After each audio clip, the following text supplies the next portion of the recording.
Okay, so we just walked through how we handle sending out that first email to a salesperson, or Yes. in the real case, lots of salespeople across similar dealerships. Yes.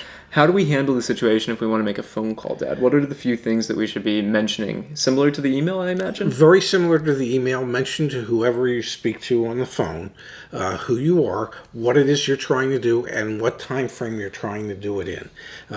That you understand how the process works. You're trying to cut down on the amount of time that they have to spend selling you on the car, and the amount of time you have to spend in the dealership negotiating on the car.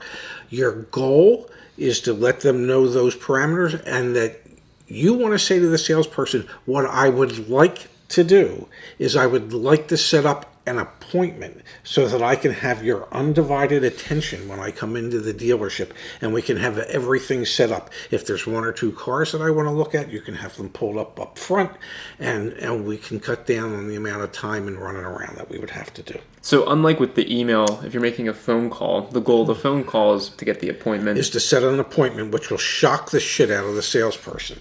Whereas with the email, you're looking for those out-the-door numbers, Yes. which we'll get to more in a bit. And so they kind of lead you down two very different paths of Yes. potential negotiation. Yes. One is negotiating entirely online, and one is negotiating in person. And again, we'll get in depth in the negotiation section Yes. of Deal School. Yes, absolutely.